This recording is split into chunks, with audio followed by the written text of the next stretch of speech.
So, welcome to the third video of our course, Introducing Buddhist Meditation, the Visualization of the Tantric Stupa. In the last video, we looked at the general meaning of symbols. We saw that they can only be understood by themselves and through themselves. They can only be understood directly. Unlike signs, which can be understood by other means. We saw that somewhere in between signs and symbols are symbols that have a verbal expression, where we say, a lotus is a symbol for purity. It's not a symbol in the highest sense. And to see a symbol in its highest sense, we saw how we need to really focus our attention on them and be receptive to our response.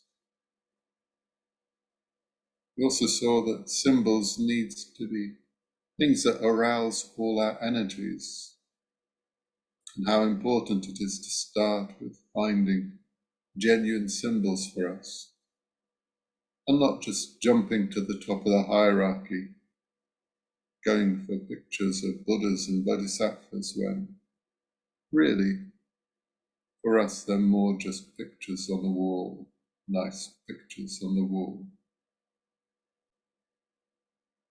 And looking a bit more specifically at symbols, we look more closely at the white sphere in the midst of the clear blue sky, resting above the yellow cube. The white sphere being associated with the element water and the qualities of fluidity and cohesion. And we were introduced to Akshobhya, who's associated with the white sphere and the element water. Akshobhya of the mirror-like wisdom, crystal clear vision, with nothing added, nothing taken away. And during the Stupa visualization practice, we chanted his mantra. Our supporting meditation practice for the element water was formless meditation, receptive practice, where our mind, where our awareness takes the shape of our mind, just as it is, just like water takes the shape of the place which it inhabits. And of course there were questions about our relationship to the stupa and other elements of the course. And we were invited to share our experience. So that's what we did last time.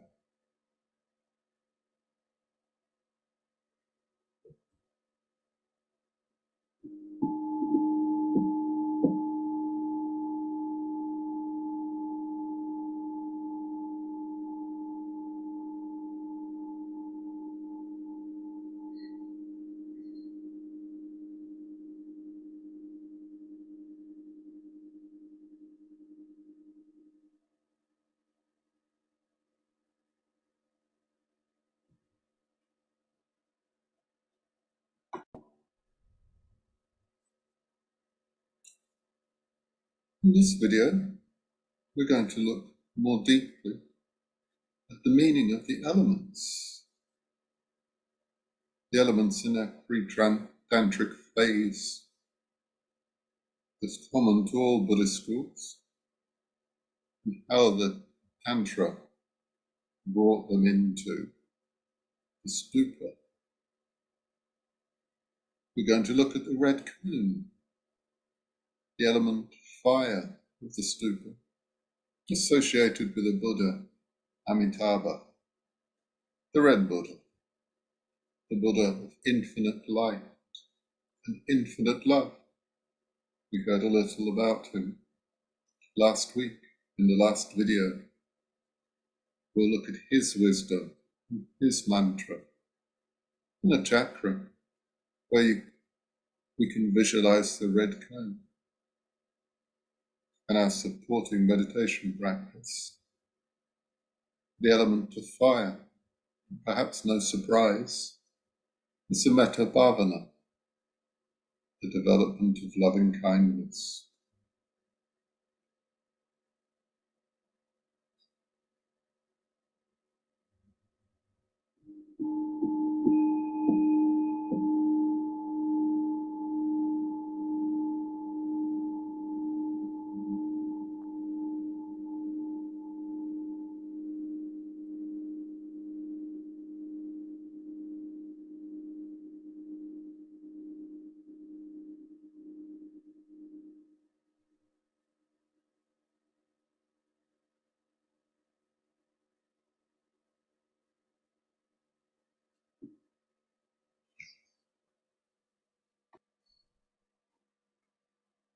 So, starting in more detail, we'll start with looking at the meaning of the elements, a deeper look at the meaning of the elements.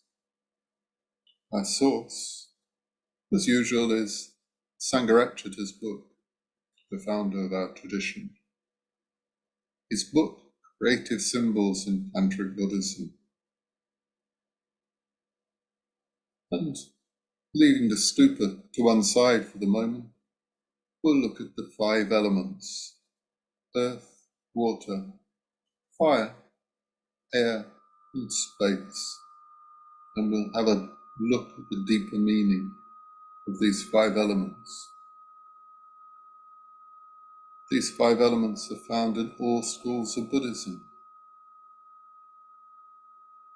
And we'll look at the first 4, earth, water, fire, and air. And then we'll look at space a little later. So really, we're just looking at the 4 elements now. And they have 2 meanings. But perhaps it would be better we could look at them from 2 points of view, 2 dimensions of reality. We've already looked a little at both dimensions, looked a little already from both points of view. We can see the elements in our natural world. The meaning of seeing them like this is expressed in Sangharakshita's poem, where he writes, "I am earth, I am rock, metal and soil." So the elements in the natural world. But these elements could also be perceived a second way, another way. We can perceive them as having certain qualities. Earth has a quality of resistance and solidity. When we meet something that resists us, something firm, we're meeting the element earth. Water has the qualities of fluidity and cohesion. Fire has the quality of temperature. Something's temperature, our temperature. And air has the quality of lightness and mobility. So another way to look at these 4 elements, looking at their qualities. And when we meet these qualities in our experience, well, we're meeting these elements.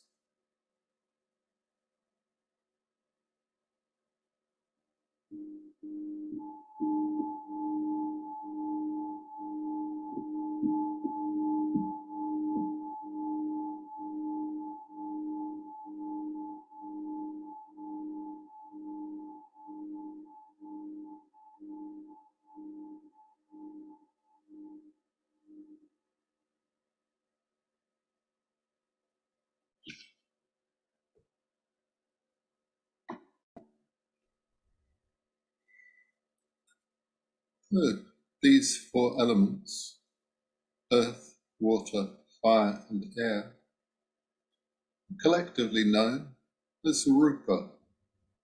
Use the Sanskrit word rupa, which can be considered, these four elements, rupa, as the so-called material universe. The fifth element, space, well, we'll look at space later. But now, focusing on rupa, it will be misleading to think of rupa as matter. Early translators of Buddhist texts into English considered rupa, translated rupa as matter, and formed a dichotomy between mind and matter. But that isn't really being faithful to Buddhist thought. And a later, better translation for rupa was form. And that's how it's usually translated when we look at rupa as one of the five skandhas. Another interesting Indian word. What are the five skandhas? The Buddha analyzed the whole of conditioned existence, the whole of phenomenal existence, into five heaps or aggregates or skandhas. So these five heaps, these five aggregates are the five skandhas. We have rupa, form, then vedana, feeling, then samnya, perception, samskara, volition, and vijnana, consciousness. But it's a little misleading even to translate rupa as form. It's more accurate to say rupa is the objective content of the perceptual situation, using the definition of Dr. Gunther. Rupa, the objective content of the perceptual situation.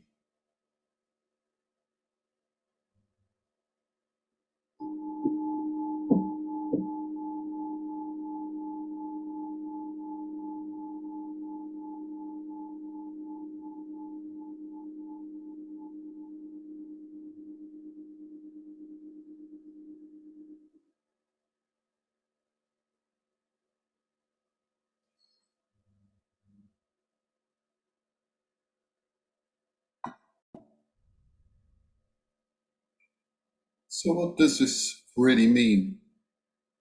The objective content of the perceptual situation? Well, in perception, in the perceptual situation, there are two elements, a subjective one and an objective one. The subjective element is what we contribute. We have contact with something through the senses. Independent on that contact, feelings arise. And independence on these feelings, emotions arise. These feelings and these emotions are what we contribute. The first question of this course for you, of this particular video, excuse me, the first question for you of this video is, what do we contribute to the perceptual situation? I don't mean generally, you don't need to say feelings and emotions, but specifically, when you look and you examine your own experience. But as well as the subjective element, there's the objective element, what we have an experience of, the thing in itself. It gives rise to the question, what is Rupa in itself? Sangharakshita says, we have no idea. And furthermore, we can't ever have an idea. All that we can know is what we experience through the senses. All we can know is their qualities, the qualities of Rupa, which we meet.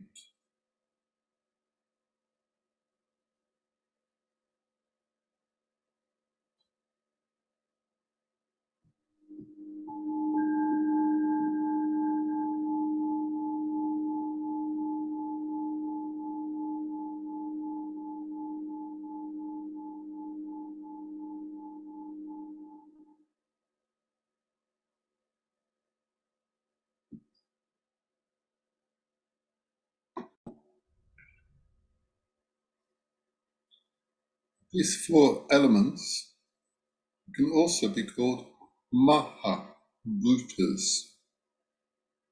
Mahabhutas, meaning great elements or primary elements. There also exist secondary elements of Rupa, but that's not our concern today. But Mahabhuta can also mean magical transformation. And why magical transformation? Well, a magician can make you see clay as gold. It is still clay, but you perceive gold. Likewise, we experience resistance. We call it earth. We perceive it as earth. But the element earth in itself, we don't know. The element earth in itself, we can't know. Hence the magic. Mahabhuta also means great ghost. Indian myth, there's a figure of the Yakshani. We see her at night as a beautiful maiden, but really she's an evil sprite, a terrible haunting ghost that can gobble us up when the morning comes, but at night we don't see the ghost-like nature of the Yakshani.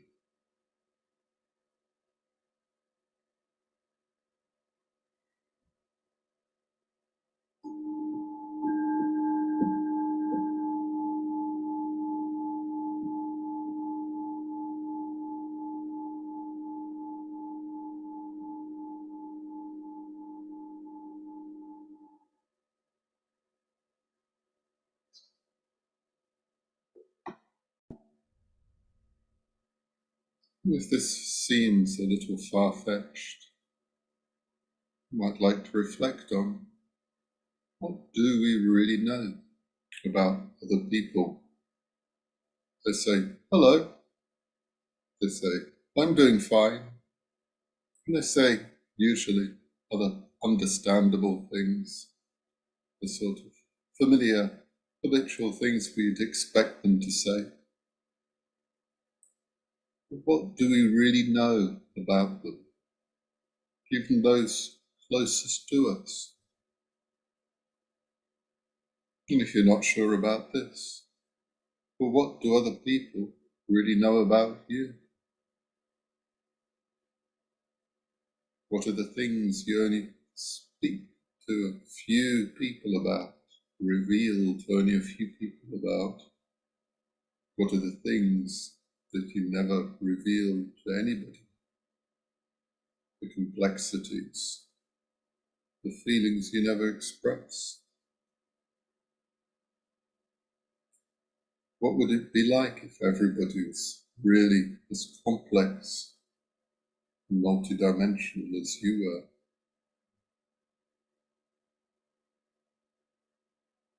For me, at least, that was quite a thought. And a question for you.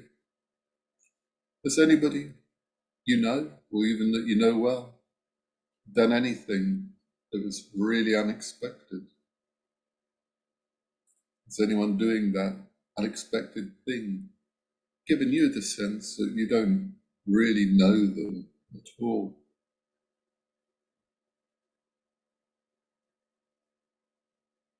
So we experience Rupa through our senses. We experience Rupa by its qualities, but we never see it, perceive it directly. What it is, what is Rupa? Earth, water, fire and air. We don't know. We can't know. And that's quite a thought.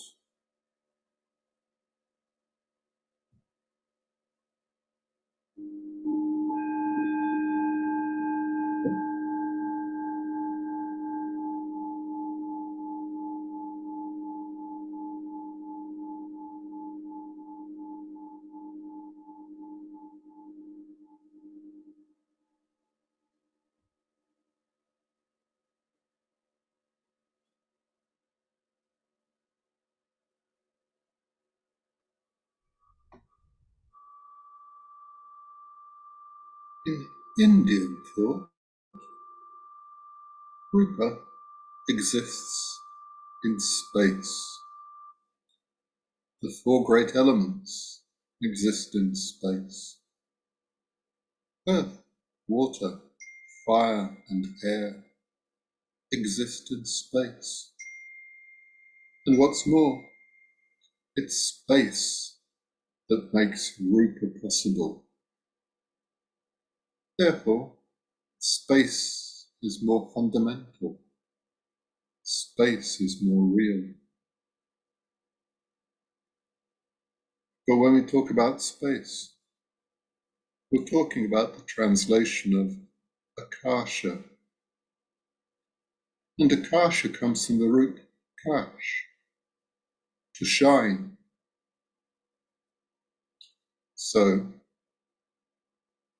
in space there is light. We could even say space is light, and light is space. Here, we don't mean the light from the sun, nor moon, and stars. Here, the light is the light found in the bardo. The bardo, meaning the in-between state, between life and death, which is talked about in the Tibetan Book of the Dead, which is also the light of the astral world. The astral body is made of such light, the astral body being the subtle counterpart of our physical body.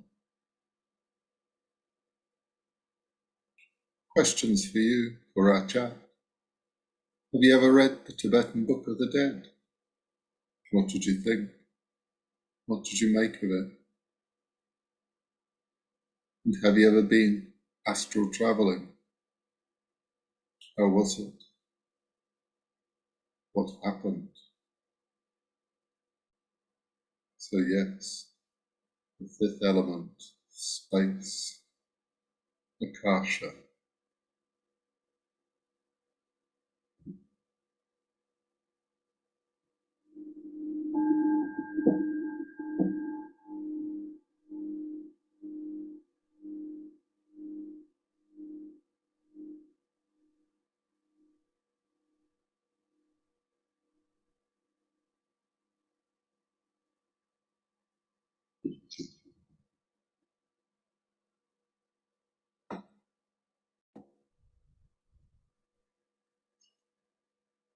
So we have two kinds of space, or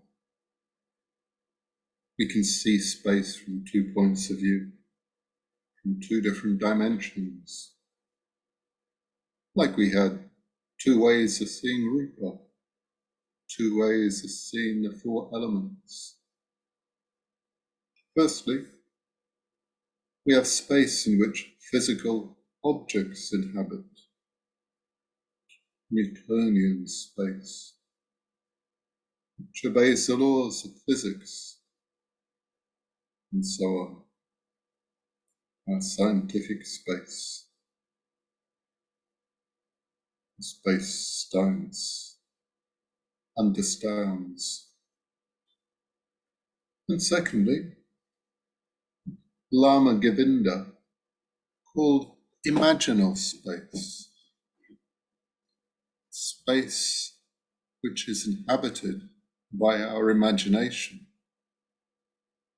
If we say something in the mind's eye, this is the space which it inhabits. So this is a different order of reality to Newtonian space, which is inhabited. Newtonian space is inhabited by rocks and metal and soil. This imaginal space is called Akasha, and Rupa, the 4 great elements, as qualities exist in it. Resistance and solidity, fluidity and cohesion, and so on. Temperature, light, lightness and mobility. These qualities exist in Akasha. So we've seen a little more about the meaning of these 4 elements.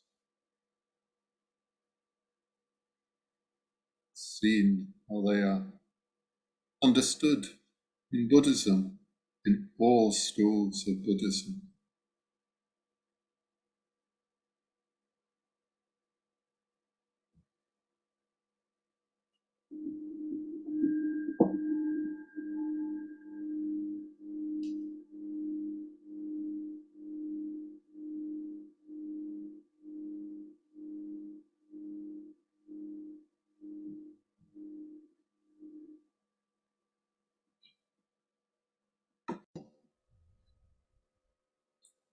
So, taking stock a little of what we've seen in these first 3 videos,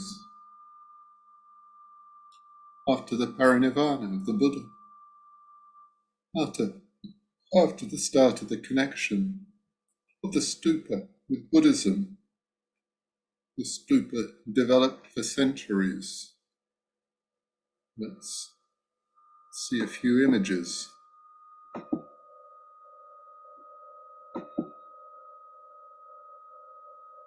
Here we see one of the stupas connected with the parinirvana of the Buddha, and another, Triratna, who snuck in there, and another more detailed, later version, and yet again, with the distinctive eyes looking, and a bit of detail about the different aspects of the teaching, and a few stupas, presumably at dawn, and our friend, and our other friend, tantric images, symbols of the stupa. The stupa developed for centuries in India, but also Sri Lanka, Burma, Tibet, China and Japan.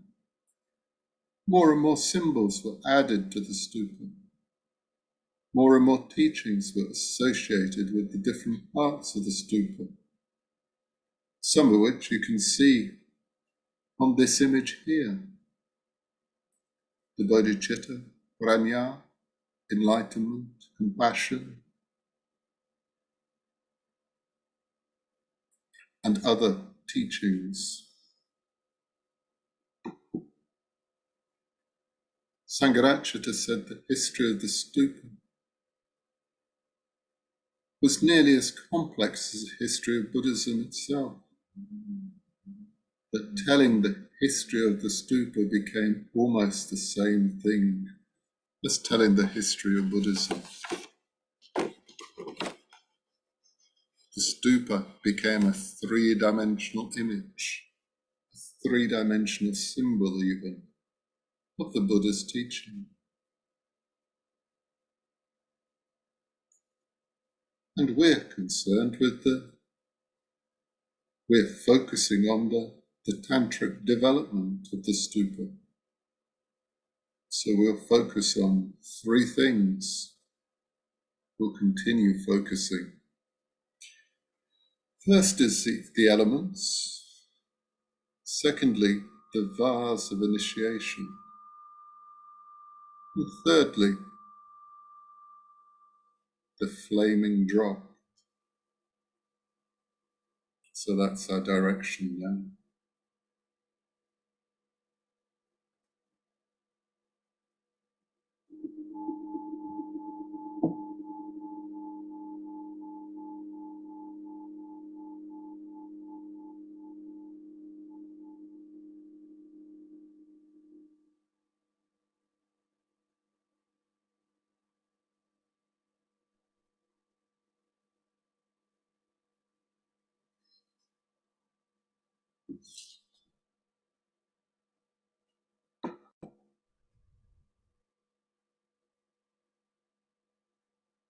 As we've seen, the five elements, the teaching of the five elements, is something that is found in all schools of Buddhism. But for the Tantra, this teaching was too abstract. So, each element was given a shape, a form, and a colour. And each shape or form, with its colour, was incorporated into the stupa, one on top of the other.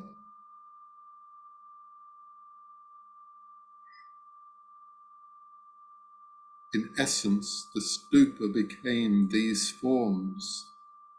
The stupa became these elements. The stupa became a symbol of the elements of the universe. The stupa became a three-dimensional symbol of the universe. And this is what we're visualizing when we do the stupa visualization of Tantric Buddhism. When we do the visualization of the Tantric Stupa, a representation, a 3D representation of the universe. Here, we're looking at the external element of the stupa, the universe, the objective. But the Tantra went further. There was an internal element, a subjective element. And what that is, we'll see in the next video.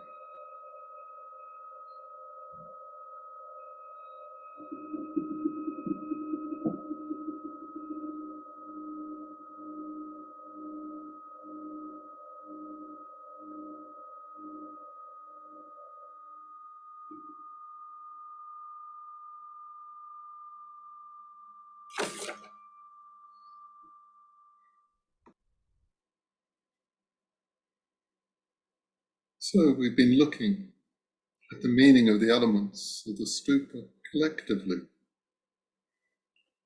looking at the meanings of all those forms and colours that we can see. And we've also been looking at each part of the stupa in more detail, and we'll continue that now. We've already seen the yellow cube, remembering, of course, that it is a three-dimensional form, the cube being connected to the element earth, having qualities of solidity and resistance, giving a feeling of resistance. Connected with a Buddha, Ratna jewel-born, having the wisdom of equality, with supporting meditation practice being the mindfulness of the body, to develop a keener awareness of the element earth. We also saw the white sphere, the sphere connected to the element water, water with qualities of fluidity and cohesion, connected to the Buddha Akshobhya, having the mirror-like wisdom, nothing added, nothing taken away, just crystal clear consciousness, and a supporting meditation practice being formless meditation. So that's what we've already seen.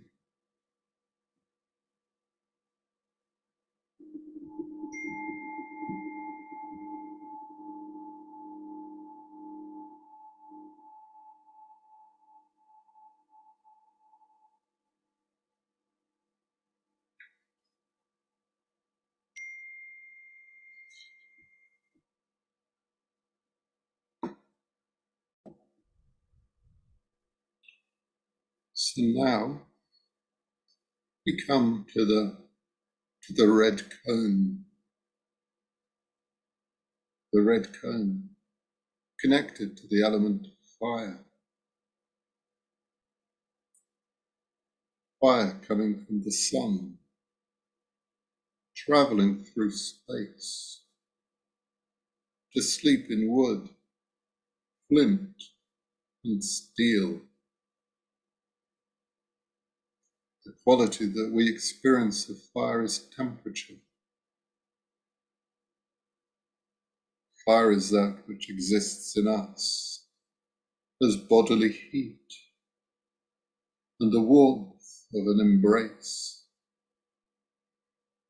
a hug. The Buddha, connected to the red cone, is the Buddha Amitabha, the red Buddha, Buddha of infinite light, Buddha of infinite love. Let's have a look at him.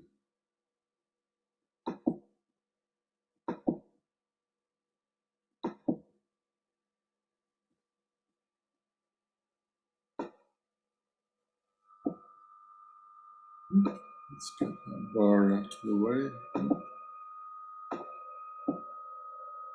So yes, Amitabha, the red Buddha of infinite love and of infinite light. And his quality, discriminating wisdom. Discriminating wisdom.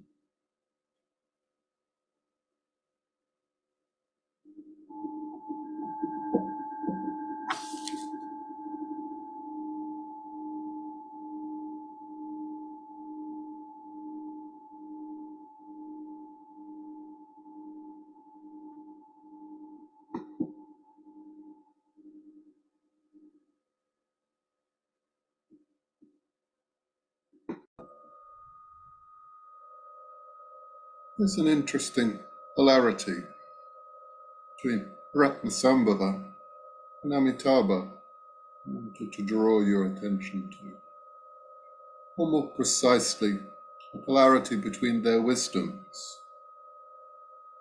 Ratnasambhava's wisdom is the wisdom of equality, seeing the sameness of all things, seeing the essential unity of all things. Amitabha has a discriminating wisdom, seeing the difference of all things, seeing their uniqueness, their absolute unrepeatability. Neither wisdom dominates. They don't argue about it. Buddha, Ratnasambhava, and Buddha, Amitabha. Neither wisdom is absolute. Neither is fundamental. Something else is fundamental. But what that something is rather hard to say. And a question for you: which of the two wisdoms do you feel naturally closer to? Or put another way, do you prefer to see things as essentially the same or essentially different?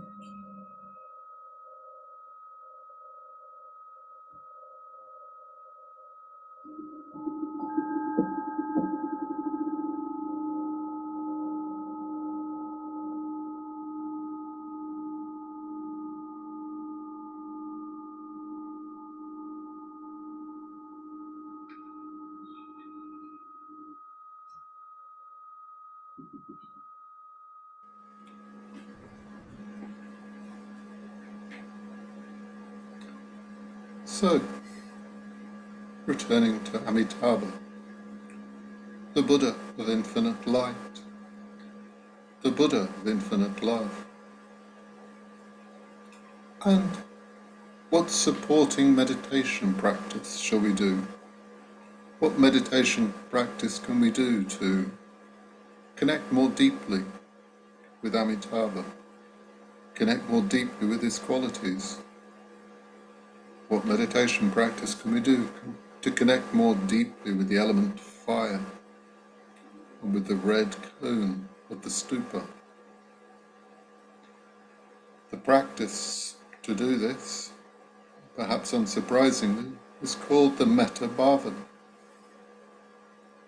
Metta bhavana we can translate as the development of loving kindness, or perhaps the development of universal loving kindness. Kindness to all, kindness without limit. We leave the name of this meditation practice untranslated because even though kindness is a good translation, it's not enough. Other meanings of metta we'll see soon.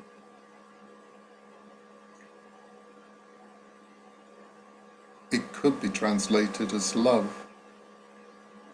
But with love, people, when they think of love, often think of loving one particular person, as in a case of romantic love, or a few people, our families, or close friends.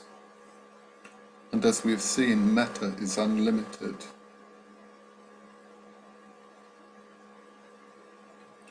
Bhavana, metta being translated as kindness, bhavana is development, a much more straightforward word. The basic idea here is that we can consciously develop metta. And that's what we're doing in this practice of meditation.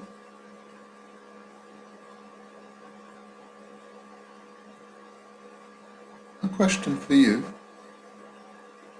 how do you feel about the idea of developing unlimited kindness, unlimited love, not just to a few people, but to everybody that you interact with in your life? what's your experience of metta to date?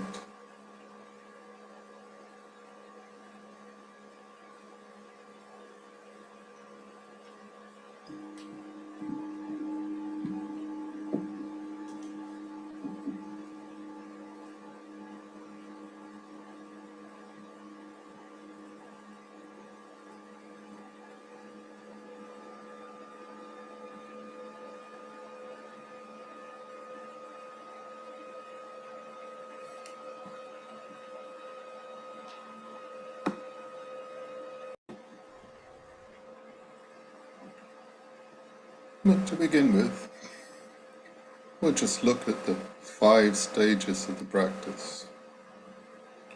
We do the practice in 5 stages.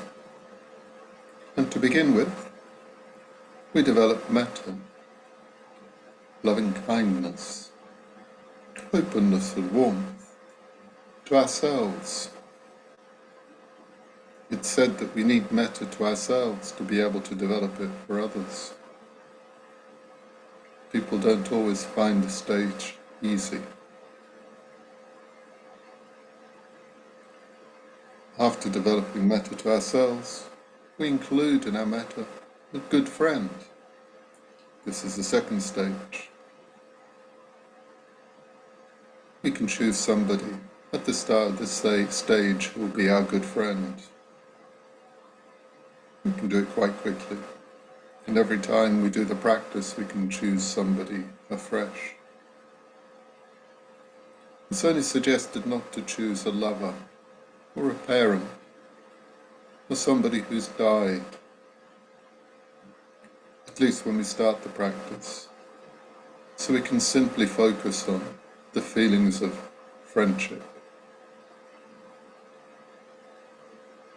In the 3rd stage, we expand our metta out a little bit more, to include somebody who's not very interesting, or somebody we don't know very well, hardly know, somebody we've seen just once or twice. In other words, a neutral person. And we develop metta to them. This is the 3rd stage. And in the 4th stage, a little bit more difficult again, we choose a difficult person. This could be an enemy, somebody who's consciously trying to hurt us, or maybe just somebody who we find unattractive, or just somebody with whom we've had an argument or a sharp exchange of words recently.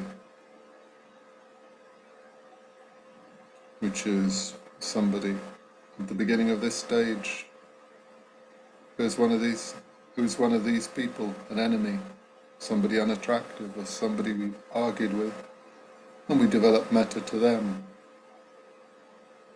It's suggested, if we're just starting the practice, not to choose the most difficult person we know. Choose somebody just a little difficult. And if we lose touch with metta, during a practice we can always return to the 1st stage or the 2nd stage for a while,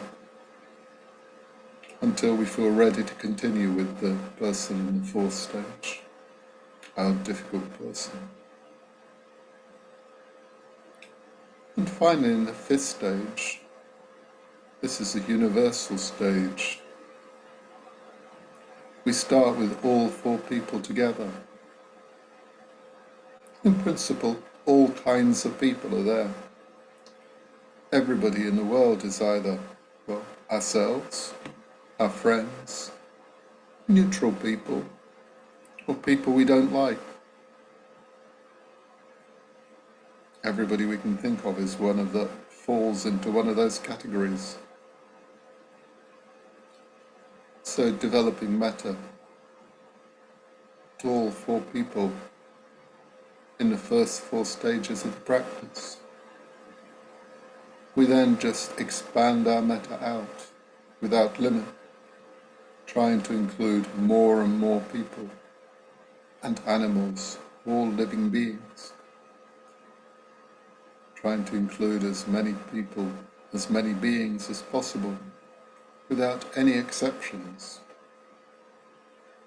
And that's how the practice ends.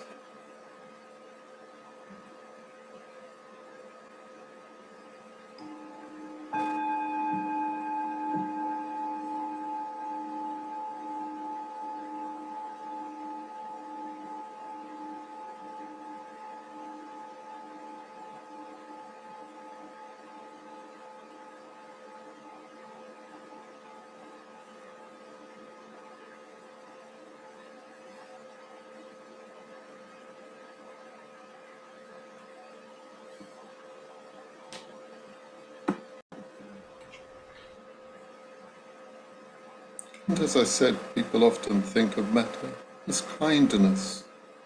It's translated, metta bhavana, as the development of loving kindness, even universal loving kindness. And it's partially correct. It's certainly not wrong. It can be thought of as a development of love, even universal love, the universal love of Amitabha. But to give a few more ideas about the practice before we start, I would say the essence of the metta bhavana is the development of intention, positive intention. And we can develop the intention to do different things. We can develop the intention to act with kindness, to help people. Develop the intention to love them. But we can also develop the intention to be more deeply aware of other people, to feel their presence more vividly. We can develop the intention to be in communication with other people, even if you're in the midst of an argument.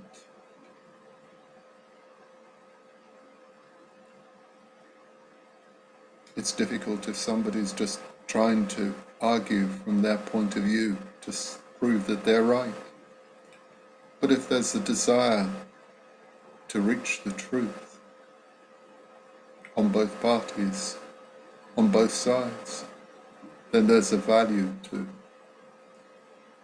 continuing to be in communication.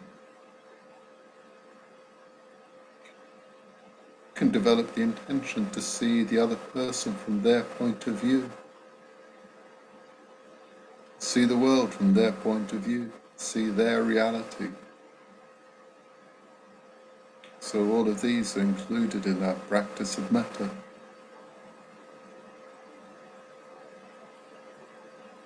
And on a more down-to-earth level, we can simply use words and phrases. May I be happy, may I be well. We can repeat to ourselves. The more receptive we are to ourselves, the more effective it will be. We can let positive memories emerge. We can clarify positive qualities that we have, that our friends have. Positive qualities that our difficult people have, our enemies. Not define somebody solely by the fact that we find them difficult. There's a lot more to people than that. We can just have time to be receptive to ourselves and look for the seeds of metta that are already there and grow them with our attention. So there are many instruments that we can use. These aren't strict rules to follow, more ideas that we can experiment with. It's okay to make mistakes, to learn from our mistakes. we'll need to find an individual approach that works for us.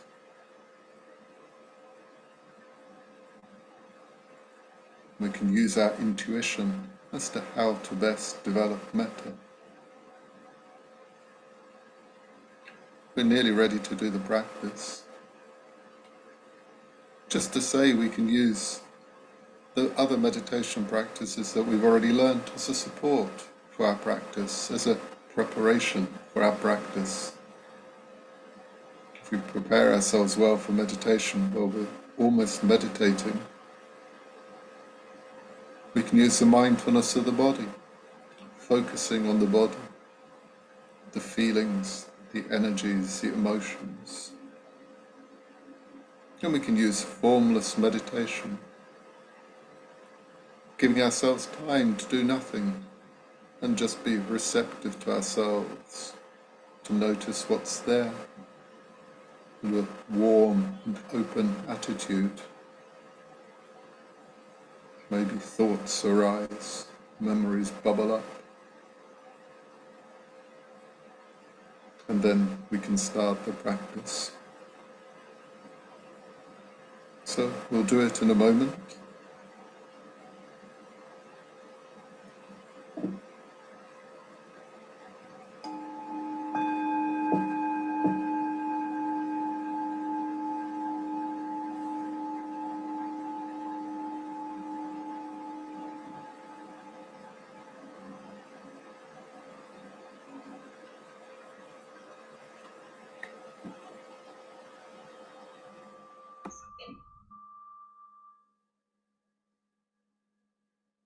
So let's begin meditating. Firstly, as always, putting a bolster behind my back to help me sit up straight.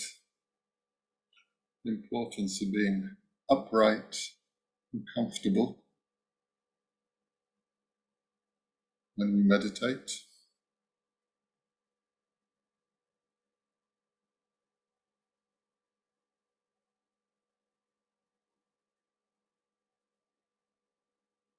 And when you're ready, you can begin the practice.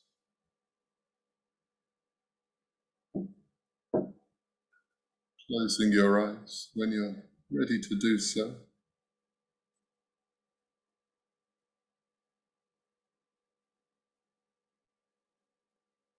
And taking a few moments to listen to all the sounds around you,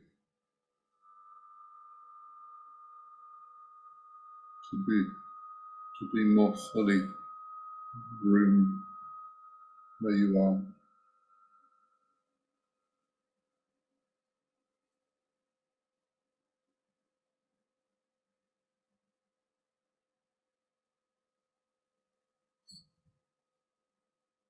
And bringing your attention now to your body seated here, being more mindful, aware of your body,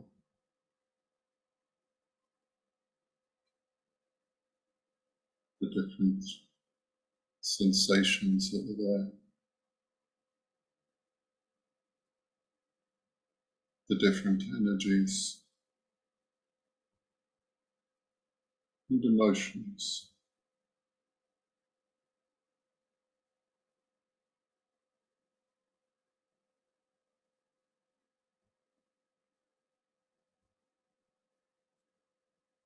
Watching them constantly change,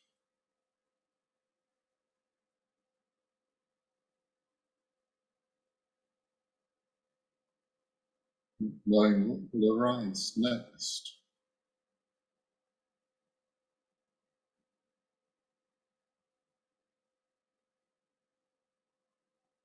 And taking a moment just to be receptive to your experience,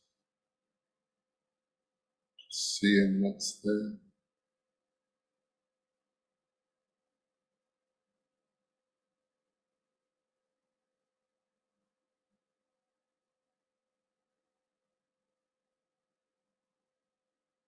Feeling what's there.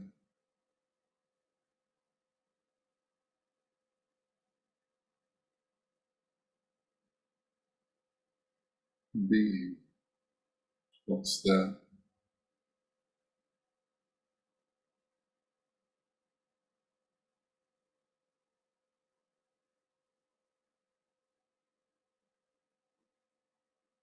As we begin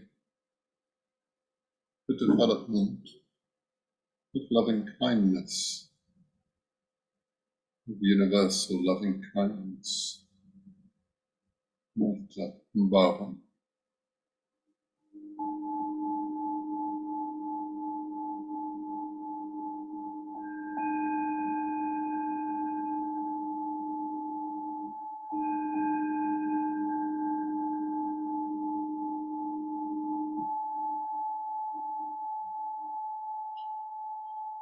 In the first stage, to ourselves, developing positive intention to ourselves. May I be happy. May I be well. May I be free from suffering.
And the second stage, developing metta, developing our positive intention to a good friend. May they be happy, may they be well, may they be free from suffering.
And in the third stage, developing metta to a neutral person, developing positive intentions to a neutral person, May they be happy. May they be well. May they be free from suffering.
And in the fourth stage, a difficult person, developing our positive intention to that. May they be happy. May they be well. May they be free from suffering. If they were a bit happier, maybe we wouldn't find them quite so difficult.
And in this stage, developing metta, developing our positive intention. Firstly, to the four people together in the first four stages, and expanding outwards without limit to all humans, to all living beings, without exception. May everyone be happy. May everyone be well. May everyone be free from suffering.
Now, bringing your attention back to your body, seated here,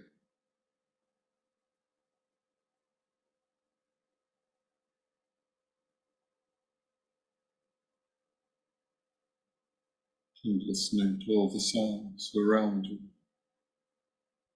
so as to arrive fully back in your room.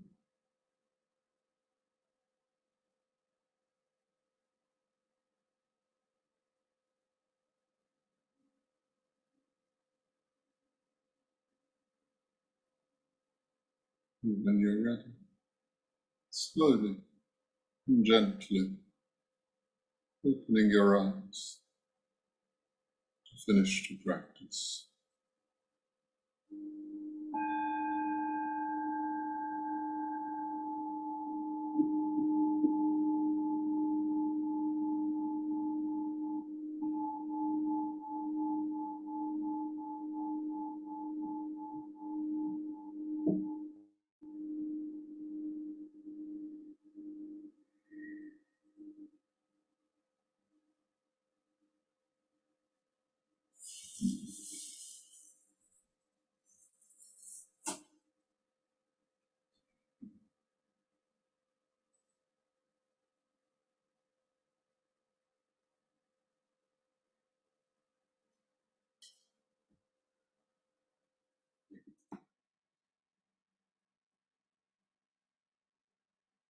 So, we've done the supporting practice, we've done the Metta bhavana. Question for you to answer in chat was, how was it? How did it go? And now we can turn to the visualization of the Tantric Stupa again. Just to remind you, when we visualize the stupa, we can visualize it literally in front of us. Or it's enough just to have a feel for its presence and intuition that it's there. Not everybody can literally visualize. Or we can experience, become aware of the stupa inside our body. So we use our body awareness as part of the practice. And remembering that we're using the imagination, our imagination creatively, using it for our benefit. That the overall goal of the practice is to help us have a direct experience of our true nature. And how does that work? Question for you.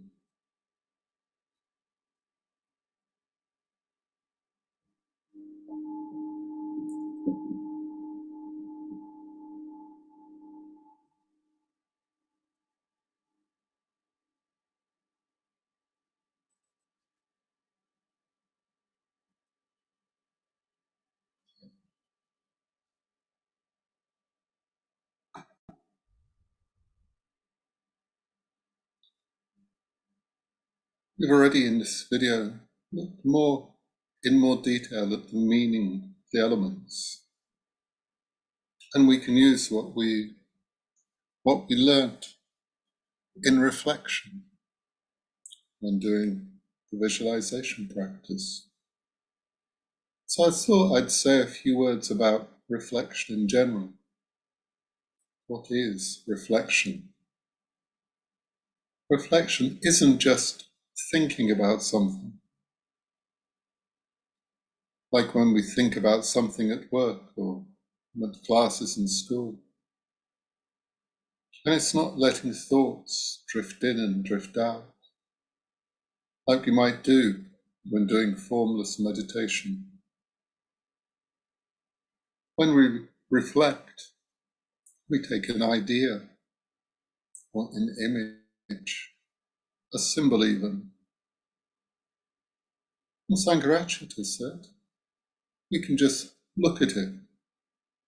We can just hold it up and look at it.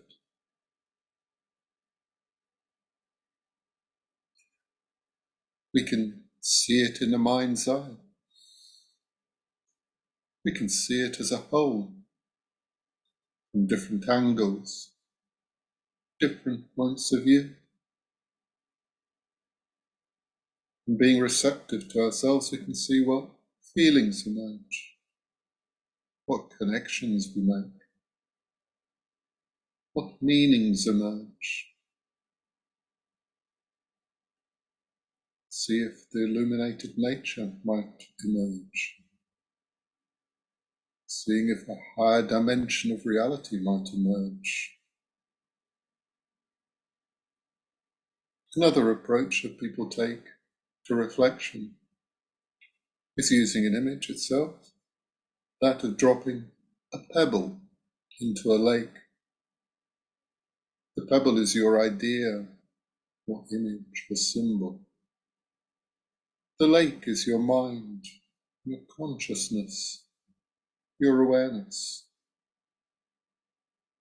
And if we try to make our mind perfectly still, then we can clearly see the ripples on the pebble in the water, rippling outwards to the shore.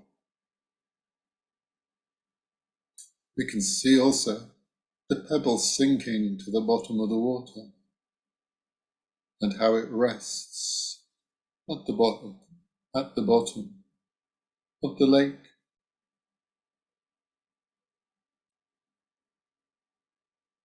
And we can ask such questions. What does it mean, even, to see the illuminated nature of a symbol? What does it mean to see a higher reality of the symbol? This higher reality shining through. And questions for you. What is your experience of reflection? And which of the two methods of reflection just given do you feel more drawn to? Have you used either of them already?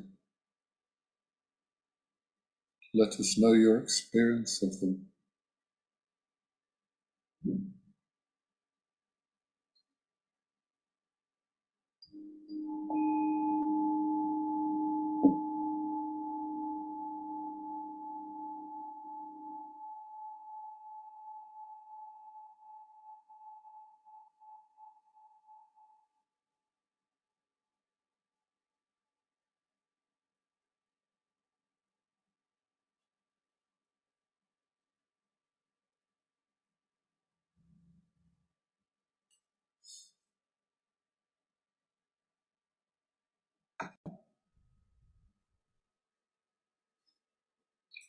So now, again to the stupa.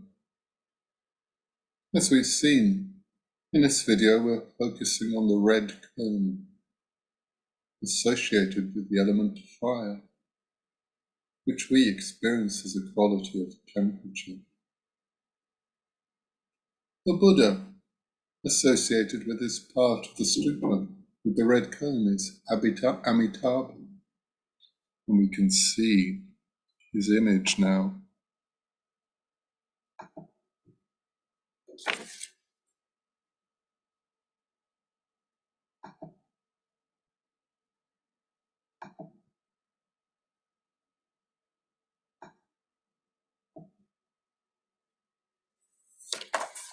So the Buddha, Amitabha, the artist is Aloka, another member of our order. The Buddha, Amitabha, the red Buddha, the Buddha of infinite light, the Buddha of infinite love.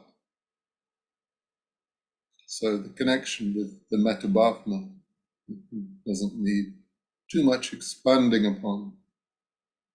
When we develop Metta, kindness, love, universally for all living beings, and concretely for every being that we meet. And we saw that, and as we saw, Amitabha's wisdom is the discriminating wisdom.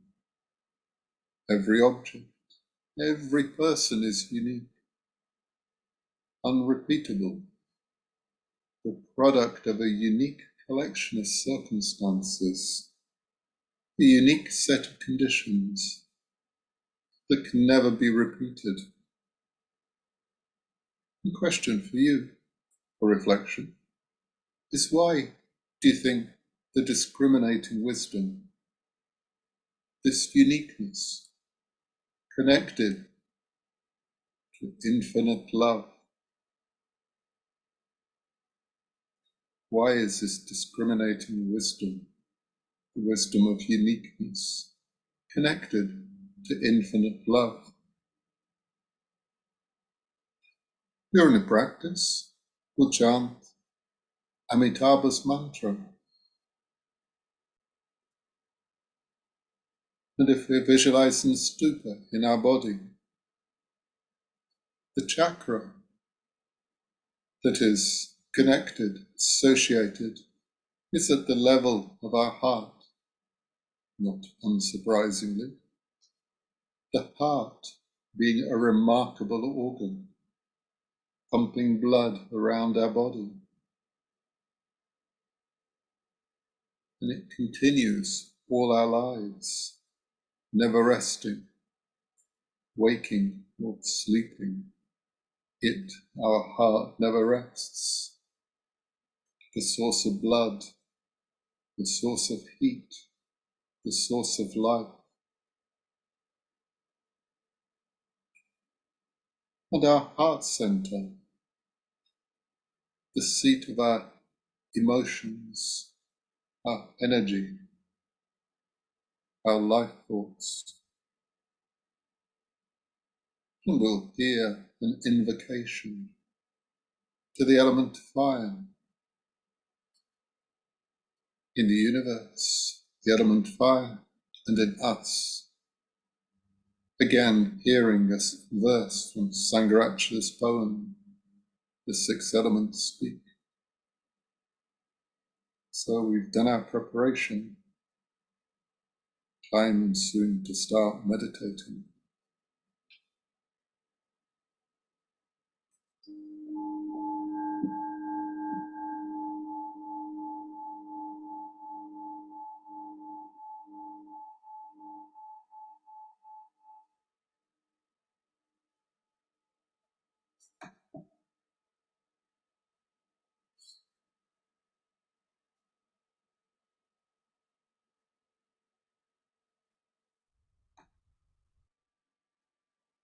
So, almost ready to start the practice.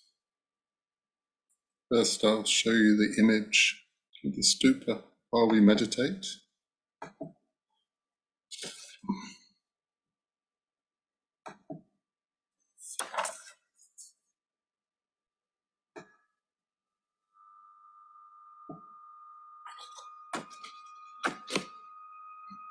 And I'll use a bolster again, as always, to ensure I'm sitting upright and comfortable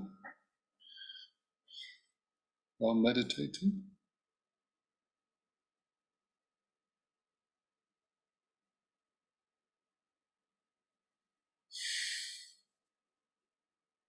And when you're ready, you can begin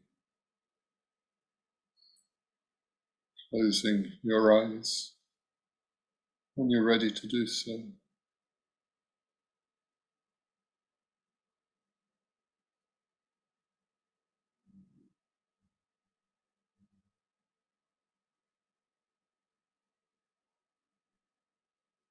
And as ever, taking a moment to listen to all the sounds around you so as to arrive more fully in your room.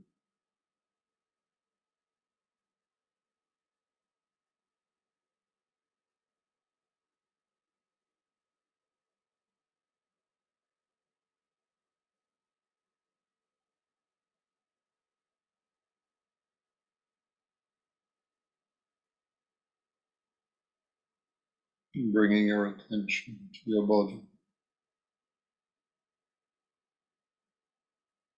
being receptive to the sensations,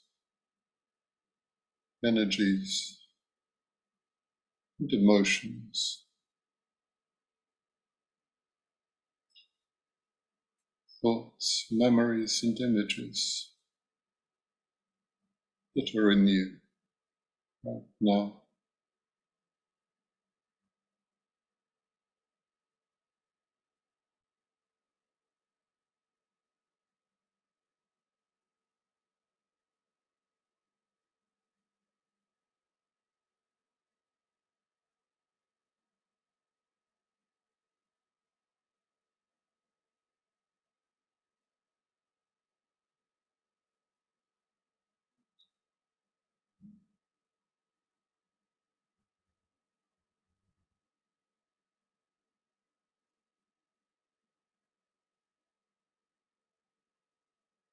as we begin the visualization of the Tantric Stupa.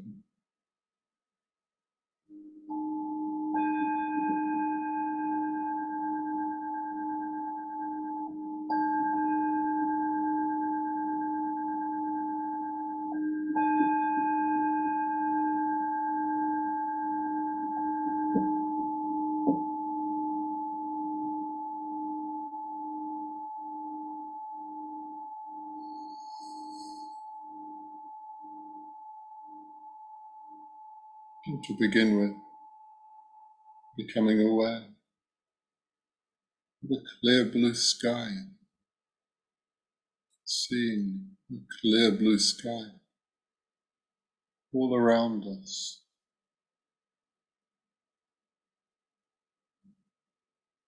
in all directions of space,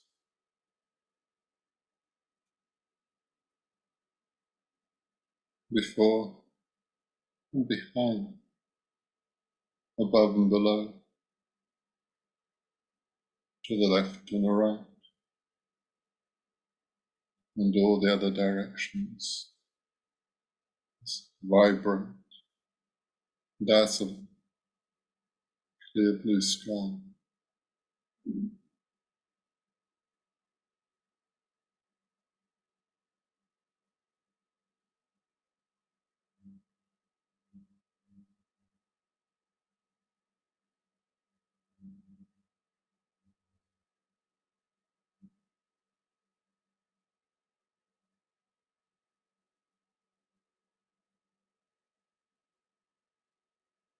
And in the midst of the clear blue sky, we see a yellow cube. We see or feel it in front of us, or in us, at the point of the lowest chakra.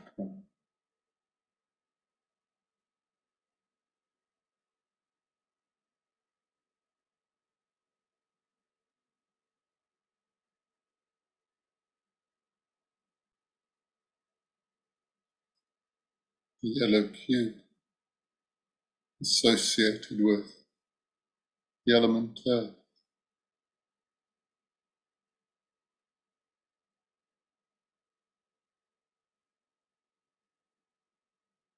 solidity and resistance.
And above the yellow cube, we see perfectly round, dazzling white sphere associated with the element water,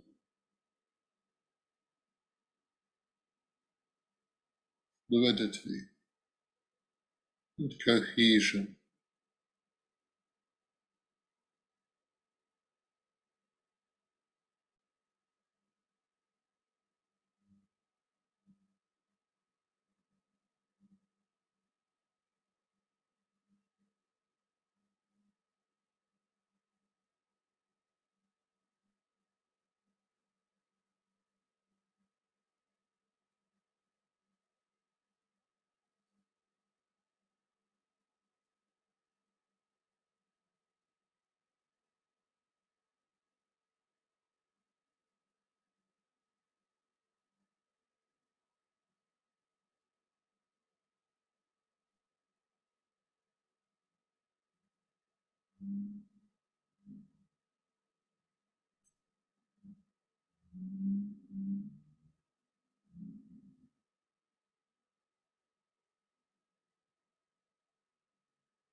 And above the white sphere, we see the red cone,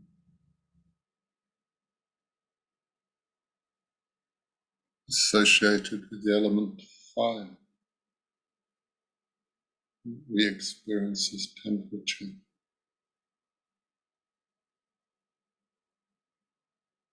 I am fire. I come from the sun, traveling through space to sleep in wood, flint, and steel. I am that which exists in you as bodily heat and the warmth of an embrace. But now I must go, leaving you cold. Now we must part. Goodbye.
Above the red cone, we see a pale green hemisphere upturned, associated with the element air, the quality of lightness and mobility.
on top of the pale green hemisphere.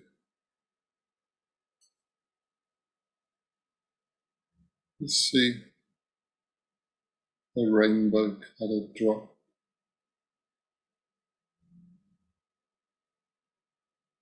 symbol, the element space.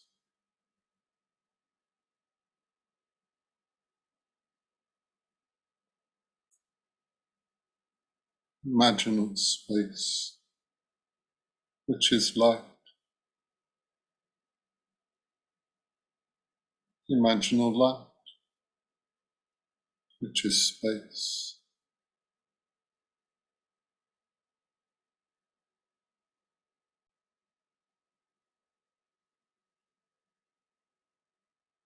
The light of the astral body, the light of the body is in between state, in between life and death.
And now we can see the stupa as a whole.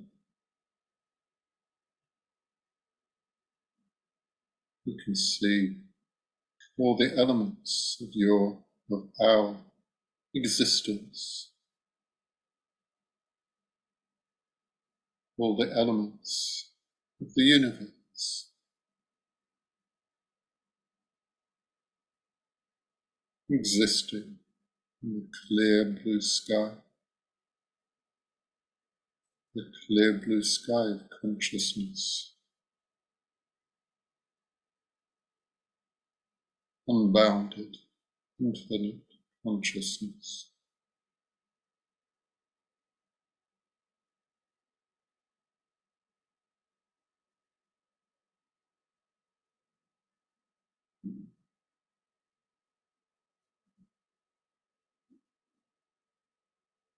so you can see your existence as a whole. You can feel your existence as a whole.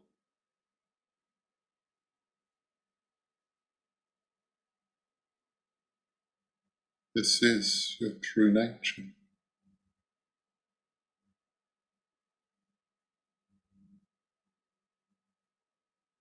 What is your true nature?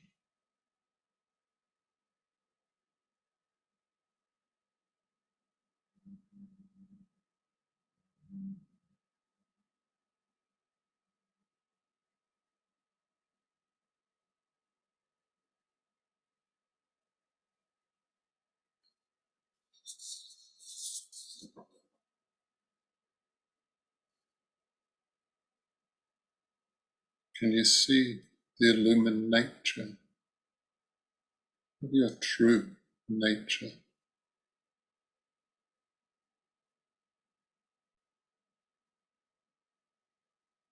Can you see the higher reality of your true nature?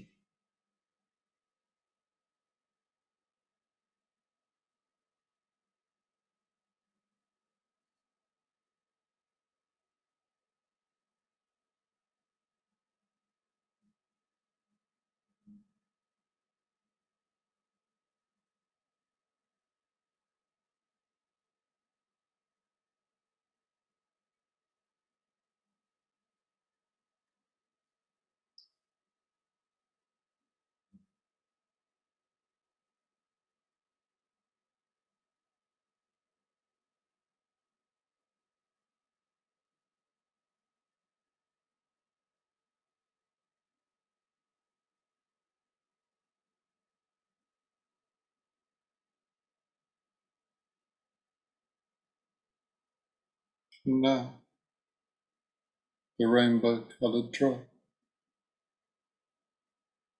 slowly dissolves into the pale green hemisphere.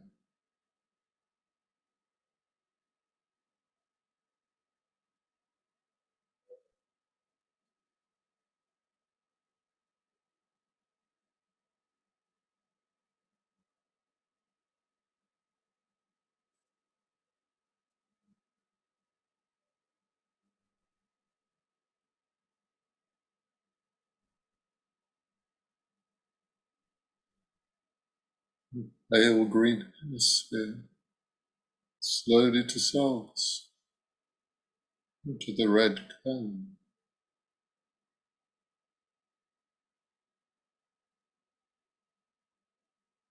Om Devari, Om Devari,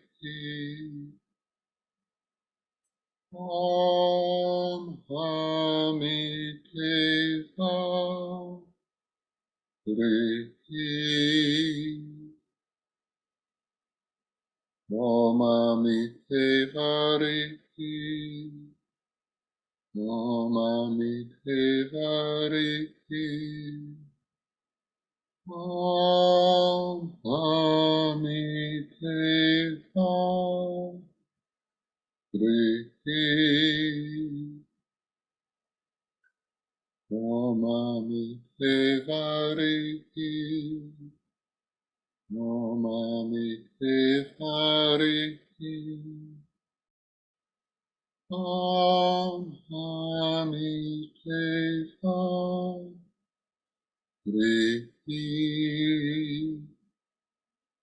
Om Devari, Om Devari, Om Devari, Om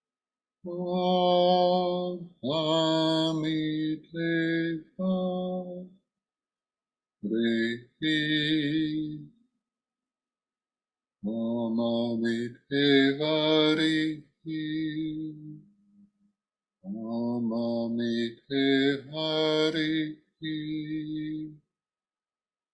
Om Devari, Om Devari, Namamite Harihi, Namamite Harihi, Om Hamite Harihi,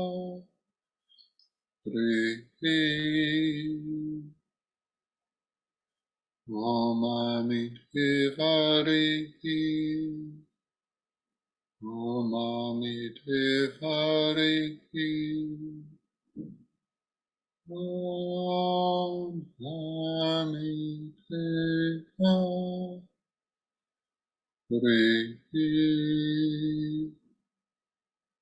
Namamite Harihi,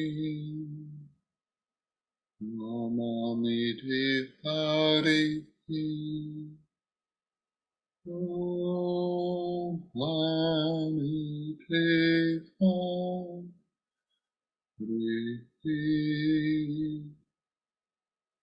Namamite Harihi, Namamite Harihi,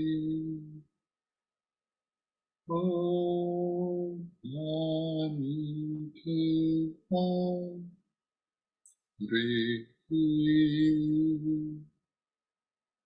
Namite Harihi, Namite Harihi,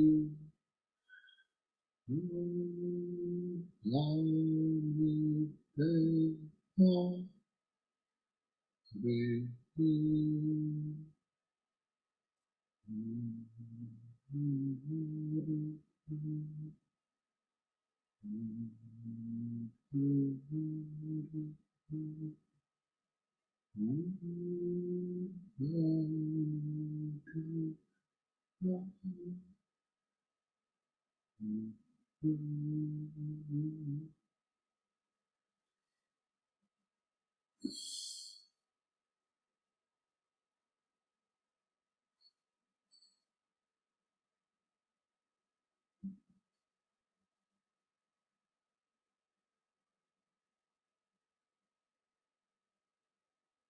Now, the red cone slowly dissolves into the white sphere.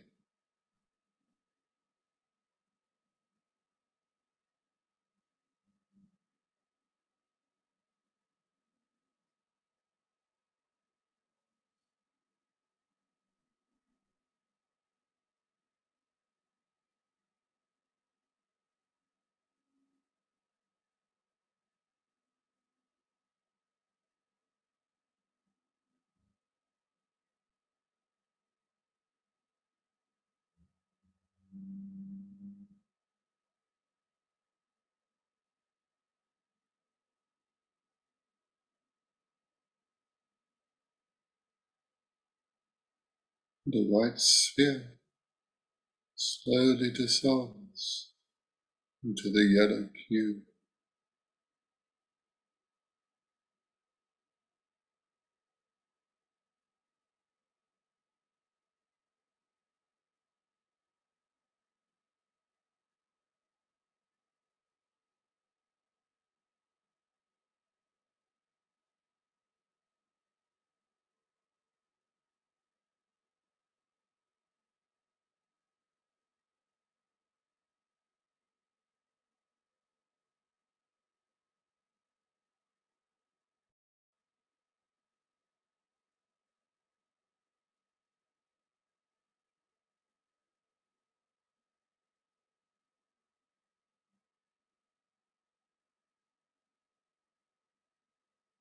And the yellow cube slowly dissolves into the vast expanse of clear blue sky.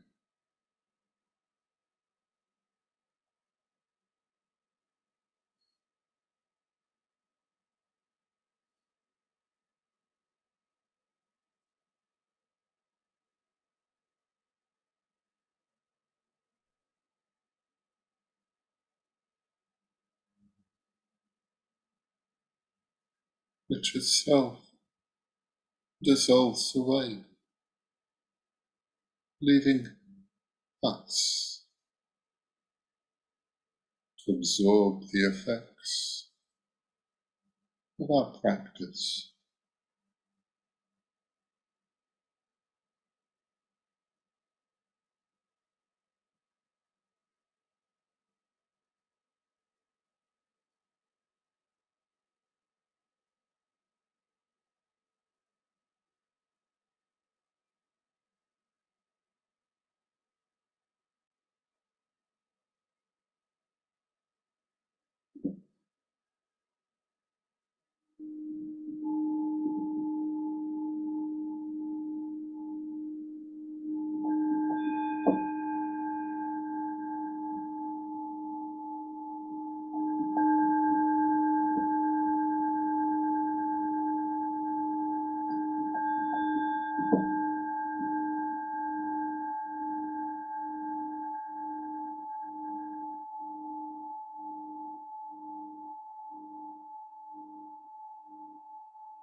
So, how was visualization of the Tantric Stupa for you? Please share in our groups. A quick resume of what we've looked at in this video. We've looked at the symbolism, in more detail of the symbolism of the elements, at least externally. We've looked at the element fire, the red cone of the stupa, temperature in us. And we've been introduced to the Buddhamic Amitabha, Buddha of infinite love, Buddha of infinite light, who has the discriminating wisdom. And we did the stupa visualization practice with the mantra of Buddha Amitabha. Now supporting meditation practice, our foundation for these higher practices was the Metta bhavana, the development of loving kindness, universal loving kindness. And a quick resume of the questions we've looked at. What do we personally contribute to the perceptual situation? Was how we started.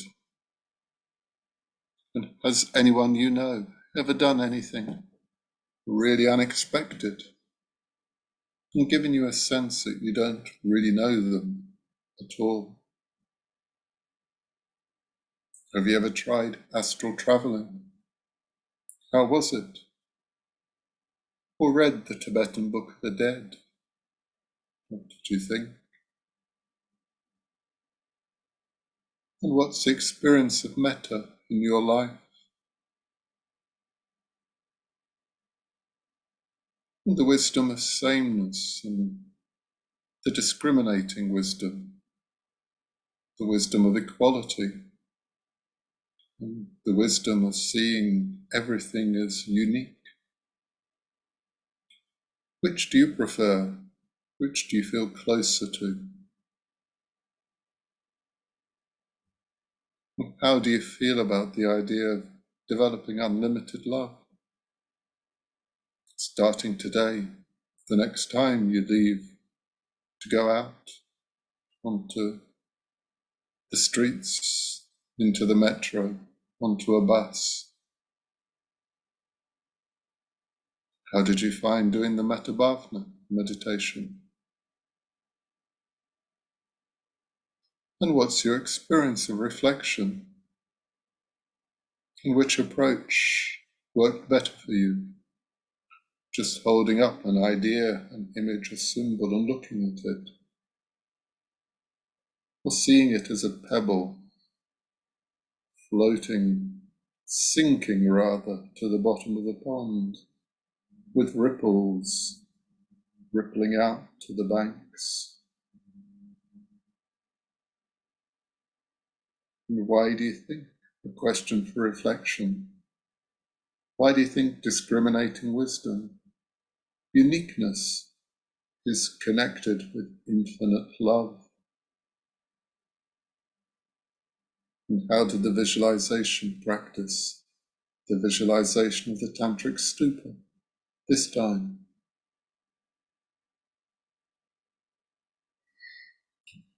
What we can do in our everyday lives. Until the next video, we can practice the Metta bhavana.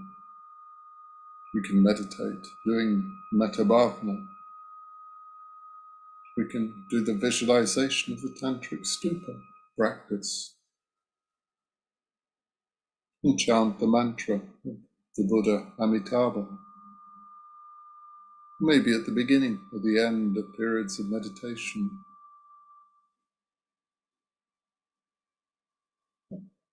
And look to become more aware of the experience of Akasha in our lives, the imaginal space, where space is light and light is space. And looking to notice our temperature, our emotional temperature. What can we do to turn up our emotional temperature, to express our emotional temperature more to the world around us?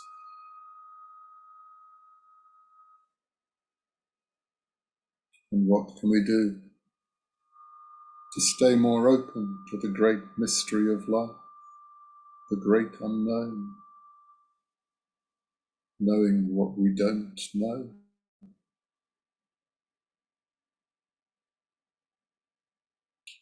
Next week we pass the halfway stage. We'll continue looking at the elements, but this time their inner aspect in the Tantra. We'll be looking more closely at the pale green hemisphere, connected with the element air, the qualities of lightness and mobility. And we'll be introduced to the Buddha Amoghasiddhi, having the quality of unobstructed success. And our supporting meditation practice will be the mindfulness of breathing.